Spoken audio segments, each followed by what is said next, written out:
एक ऐसा स्कूल जहाँ पर अच्छाई और बुराई दोनों पलती हैं, मगर बुराई अपने नियम तोड़कर अच्छाई को पूरी तरीके से ख़त्म करने की एक घिनौनी साजिश रचती है। आज हम इसी धमाकेदार फैंटेसी मूवी को एक्सप्लेन करेंगे। तो मूवी की शुरुआत में हम दो भाइयों को देखते हैं जिनका नाम रियान और फराल है। ये दोनों बहुत बड़े जादूगर हैं। रियान अपने जादू का इस्तेमाल अच्छाई के लिए करता है, वहीं रफाल बुराई की देखभाल करता है। ये दोनों भाई मिलकर एक ऐसा स्कूल बनाते हैं जहाँ पर अच्छाई और बुराई दोनों को संतुलन में रखा जाए। मगर फिर एक दिन रफाल के हाथ एक खूनी जादू लग जाता है जो रफाल को बेइंतहा ताकत देता है, और अब रफाल अपने भाई को मारकर बुराई को पूरी दुनिया में फैलाने का फैसला करता है। इसीलिए जब ये दोनों भाई अभ्यास कर रहे होते हैं तो रफाल अपने भाई पर उसी खूनी जादू से हमला करता है, मगर रियान उसे किसी तरह पहाड़ी से नीचे फेंक देता है। फिर कहानी 2 साल बाद से शुरू होती है और हम गैलेंडन गांव में सूफी नाम की लड़की को देखते हैं जो अपनी सौतेली माँ और डैड के साथ रहती है। सूफी हमेशा परियों की कहानी पढ़ती रहती थी। उसे लगता था कि वो एक दिन परियों के देश जरूर जाएगी जहाँ जाकर वो एक प्रिंसेस बन जाएगी। इसी गाँव की पहाड़ी पर एक कुटिया में एक लड़की और रहती थी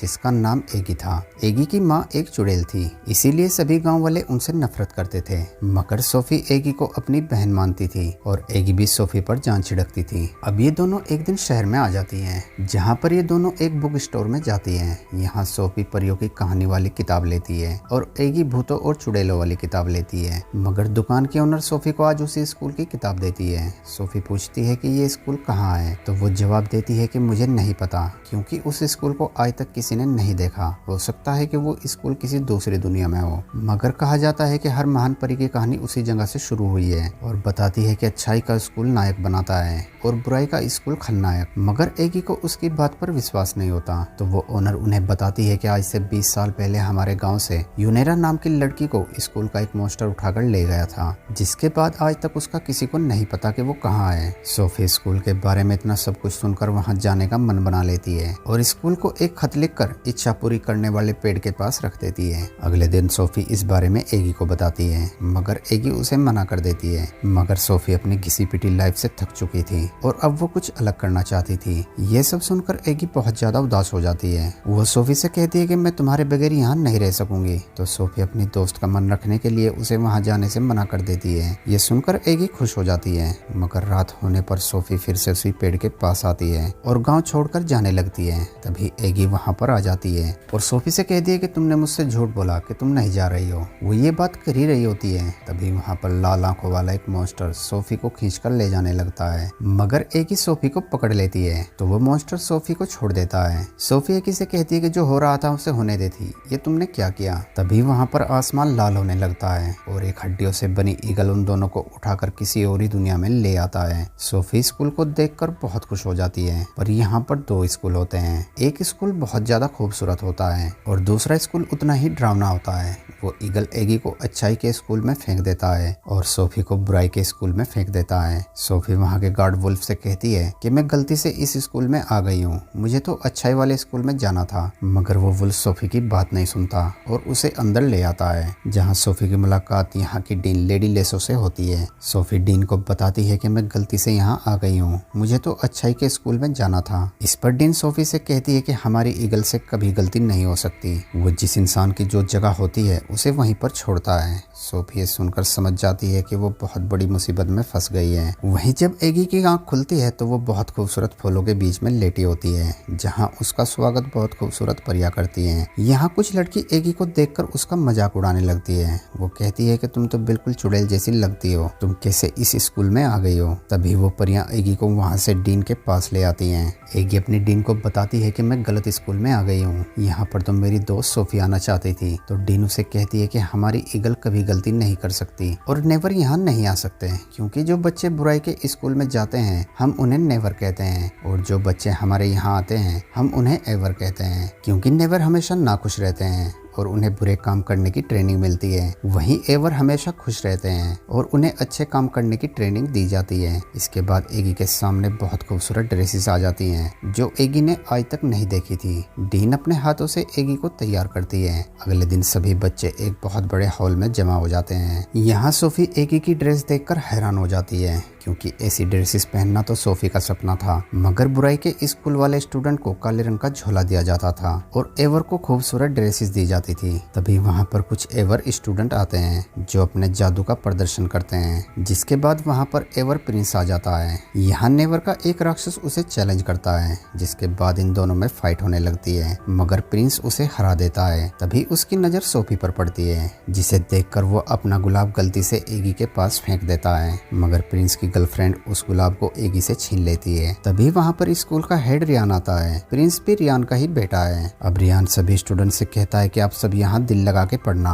और अच्छे नंबर लाने होंगे, और कहता है कि जो स्टूडेंट सबसे अच्छे नंबर लाएगा अगली कहानी उसी के बारे में लिखी जाएगी और उसे इंसानों की दुनिया में भेज दिया जाएगा। तभी सोफी और एगी रियान से कहते हैं अगर कोई गलती से गलत स्कूल में आ गया हो तो क्या वो भी अपने घर जा सकता है। इस पर रियान उन्हें कहता है कि ऐसा कभी नहीं हो सकता, हमारे यहाँ पर गलती की कोई गुंजाइश नहीं है। यह कहकर वो वहाँ से चला जाता है। अब रात होने पर एगी सोफी से मिलने के लिए बुराई के स्कूल में जाने लगती है। तभी वो अपने सामने एक क्यूब बेड को देखती है, जिसे देखकर वो बहुत ज्यादा डर जाती है, मगर वो खुद को संभाल कर आगे बढ़ने लगती है। तभी वो क्यूब बेड अचानक बड़ा हो जाता है और एगी पर हमला करने लगता है, मगर एगी किसी तरह अपनी जान बचाकर हॉल की छत पर आ जाती है, जहाँ उसे रफाल दिखाई देता है। यहाँ रफाल एगी को धमकी देता है कि सोफी से दूर रहो। ये कहकर रफाल कहीं गायब हो जाता है। यहाँ हमें पता लगता है कि रफाल अब भी जिंदा है और वो कुछ बड़ा करने का प्लान कर रहा है। उधर बुराई के स्कूल में कुछ चुड़ैलें सोफी को मारने की कोशिश करती हैं, मगर सोफी का डर अब खत्म हो चुका था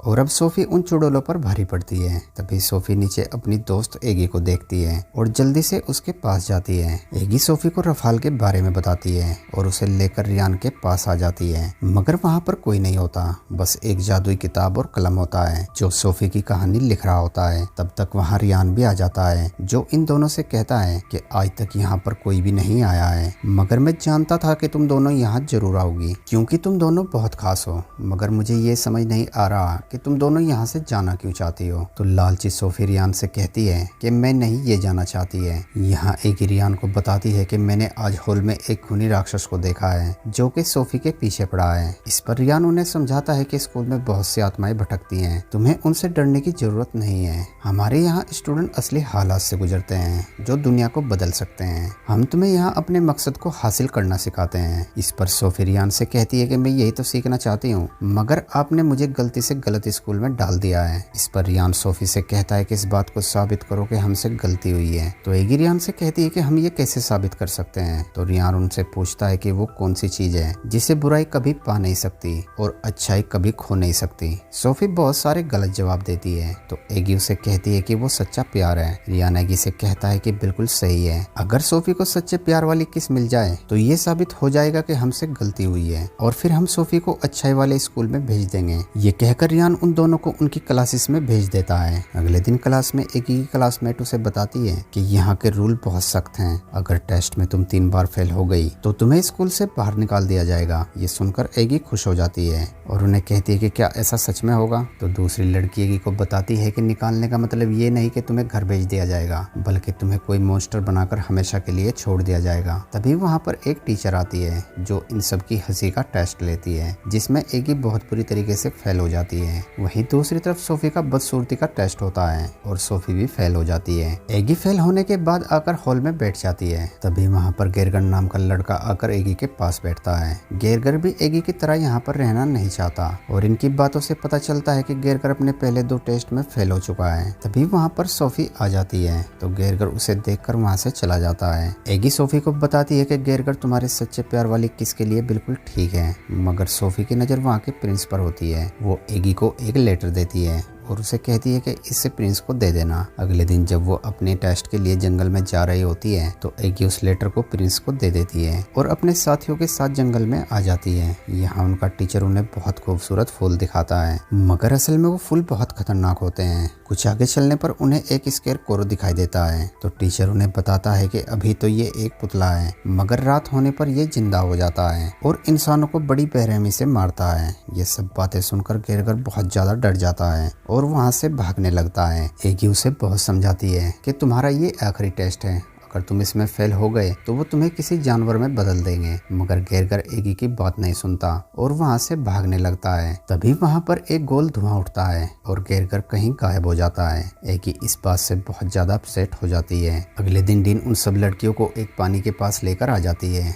और उन्हें कहती है कि मैं आज तुम्हारी मुलाकात कराऊंगी इच्छा पूरी करने वाली मछलियों से। सभी लड़कियां एक एक कर अपनी अपनी इच्छा पानी में देखती हैं। तो डीन एगी को भी ट्राई करने को कहती है। तो एगी अपनी पानी उंगली में देकर कहती है कि काश हम सब घर चले जाएं। तभी वो सारी मछलियां अचानक एक लड़की में बदल जाती है। वो लड़की एगी को बताती है कि मैं अपने तीनों टेस्ट में फेल हो गई थी और तब से मैं हर किसी की इच्छा पूरी कर रही हूँ, मगर तुम्हारी वजह से आज मैं आजाद हो गई हूँ। ये कहकर वो लड़की कहीं गायब हो जाती है। तभी वहाँ पर हड्डियों से बना एक बहुत बड़ा ईगल आता है, जिसे देखकर वहाँ पर सब डर जाते हैं। मगर एगी समझ जाती है कि वो ईगल और कोई नहीं बल्कि ग्रेगर है। एगी ग्रेगर को हौसला देने लगती है। तो प्रिंस को लगता है कि एगी की जान खतरे में है और प्रिंस बिना सोचे अपनी तलवार से ईगल को मार देता है। इस बात से एगी को बहुत गुस्सा आता है और वो प्रिंस को एक घुसा लगा देती है। प्रिंस को कुछ समझ में नहीं आता कि उसने ऐसा क्यों किया है। वहीं दूसरी तरफ बुराई के स्कूल में उनकी डीन अपने स्टूडेंट की खूबियों के बारे में पूछ रही होती है। तभी एक चुड़ैल की बहस सोफी से होने लगती है। तो वो चुड़ैल अपनी गर्दन के ड्रैगन को सोफी के ऊपर छोड़ देती है।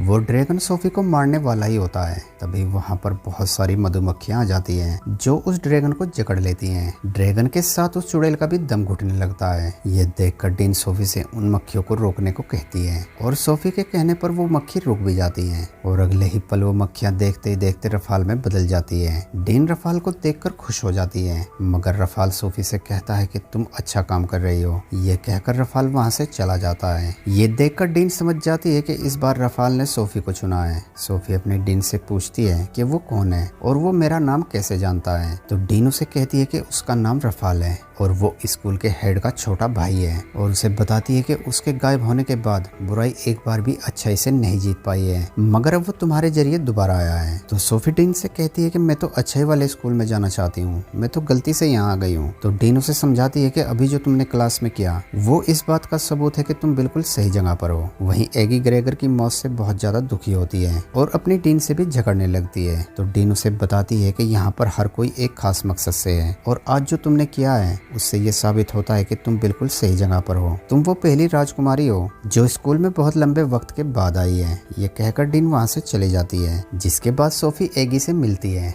और उसे बताती है कि मैंने बुराई के देवता को देखा है। एगी कहती है कि उसे मैंने भी देखा है। यहाँ पर तुम्हारी जान को खतरा है, हमें यहाँ से किसी तरह घर जाना होगा। तभी वहाँ पर प्रिंस भी आ जाता है। एगी उन दोनों को छोड़कर वहाँ से चली जाती है। प्रिंस यहाँ पर सोफी के खत की तारीफ करने लगता है, पर तभी वहाँ पर बुराई का गार्ड वुल्फ सोफी को वहाँ से ले जाता है और एक कमरे के अंदर बंद कर देता है। तभी सोफी के पास वहाँ पर डीन आती है जो सोफी के बालों को काट देती है ताकि सोफी को प्रिंस पसंद ना कर पाए। सोफी को इस बात से बहुत दुख होता है और वो खुद को आईने में देखने लगती है। तभी आईने में वहाँ रफाल आता है जो सोफी को अपनी बातों से भड़का देता है। वो सोफी से कहता है कि मेरे अलावा तुम्हारा यहाँ और कोई नहीं है, तुम मुझ पर भरोसा कर सकती हो, मैं तुम्हें बहुत ताकतवर बना दूंगा। और अब सोफी भी रफाल की बातों में आ जाती है। वहीं जब दोनों डीन अपने पिन के जरिए जादू बांट रही थी तभी वहाँ पर सोफी आती है जो बहुत ही स्टाइलिश लग रही होती है। सोफी को देखकर वहाँ के सभी लड़कों का मुंह खुला रह जाता है। सोफी जादू लेकर वहाँ से चली जाती है और अब सोफी अपने दुश्मनों को भी अपना दोस्त बना लेती है और जानबूझकर प्रिंस के सामने आती रहती है। एगी सोफी की यह हरकत देखकर सोफी के पास आती है और उसे बताती है कि अगर तुम्हें प्रिंस का दिल जीतना है तो ये सब हरकत छोड़ दो और उसे दिखाओ कि तुम सच में अच्छी हो। अब अगले दिन जब प्रिंस तीर चलाने का अभ्यास कर रहा होता है तो सोफी उसके पास आती है और प्रिंस से कहती है कि मुझे भी ट्राई करना है। तो प्रिंस उसे कहता है कि बुराई के स्टूडेंट सही निशाना नहीं लगा सकते। तो सोफी कहती है कि पर मैं बुरी नहीं हूँ और जब सोफी निशाना लगाती है तो एगी अपने जादू से उसकी मदद करती है और सोफी का निशाना बिल्कुल ठीक लग जाता है, जिसके बाद प्रिंस को भी यकीन हो जाता है कि सोफी गलती से बुराई के स्कूल में चली गई है। और अब प्रिंस सोफी के करीब आने लगता है और बहुत जल्द उसे अपनी रानी बनाने का सोच लेता है, मगर ये बात स्कूल में किसी को भी पसंद नहीं आती। प्रिंस सभी के सामने अपने पिता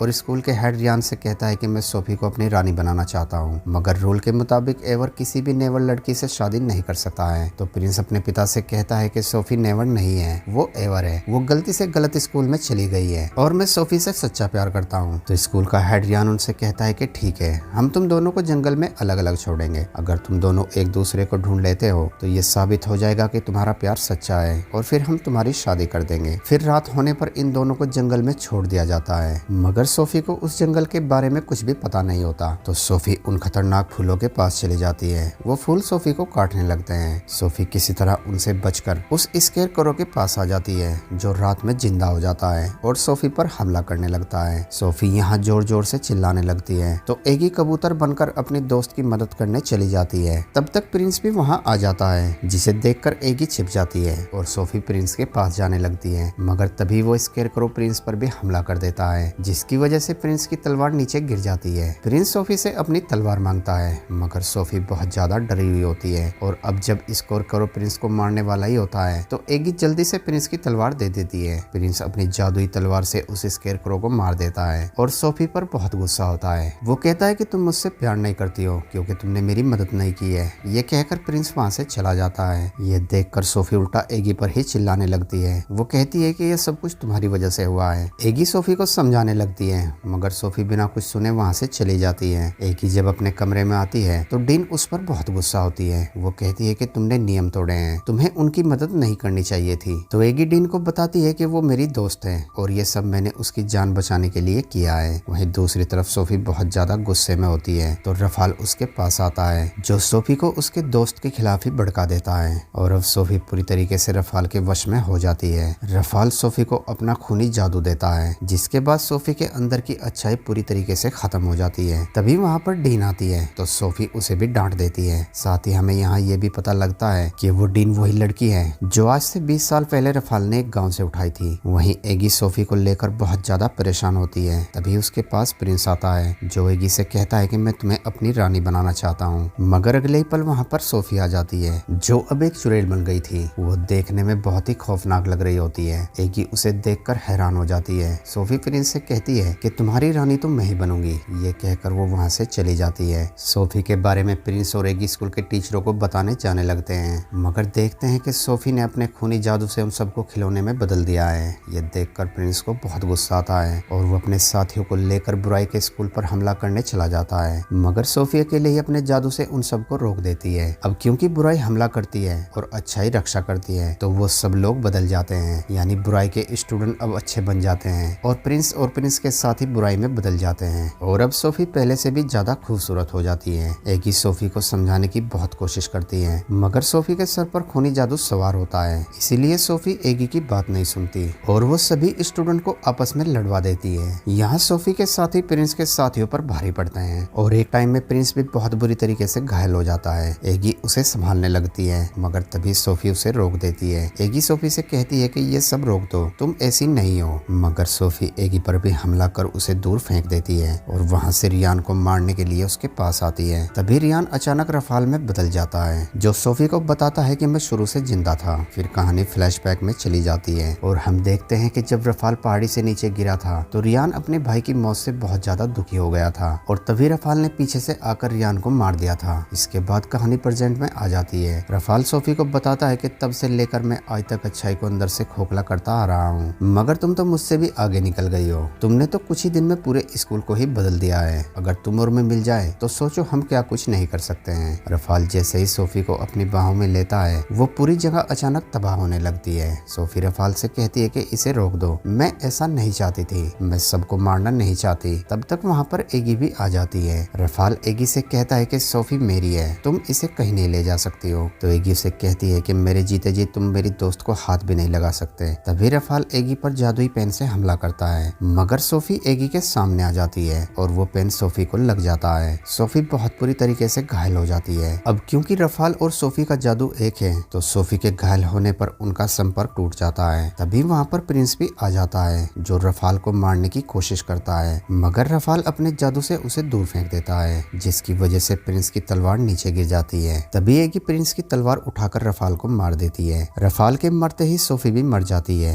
ये देखकर एगी बहुत रोती है। एगी के आंसू जैसे ही सोफी के जख्मों पर गिरते हैं तो वो दोबारा जिंदा हो जाती है। ये देखकर वो दोनों दोस्त बहुत खुश होती हैं और अब अच्छाई और बुराई दोनों के लोग मिलजुल कर रहने लगते हैं। तभी वहाँ पर एक पोर्टल खुलता है जो सीधा एगी एगी और सोफी के गांव में जा रहा था। एगी सोफी से कहती है कि तुम यहाँ रहो और प्रिंस से शादी कर रानी की जिंदगी जियो, मगर सोफी जान गई थी कि एगी प्रिंस से प्यार करती है, इसीलिए सोफी एगी को वहाँ छोड़कर अपने गाँव में आ जाती है। मगर एगी अपने दोस्त के बिना नहीं रह सकती थी, इसीलिए वो प्रिंस को छोड़कर सोफी के पास आ जाती है और अब ये दोनों दोस्त अपनी लाइफ पहले जैसे बिताने लगती हैं। मगर अब इनके पास जादू होता है। फिर एक दिन प्रिंस का तीर वहाँ के पेड़ पर आकर लगता है, जिससे आवाज आती है कि एगी मुझे तुम्हारी जरूरत है। और इसी सीन के साथ इस मूवी का एंड हो जाता है। दोस्तों वीडियो अच्छी लगी हो तो वीडियो को लाइक और चैनल को सब्सक्राइब जरूर करना। Thanks for watching.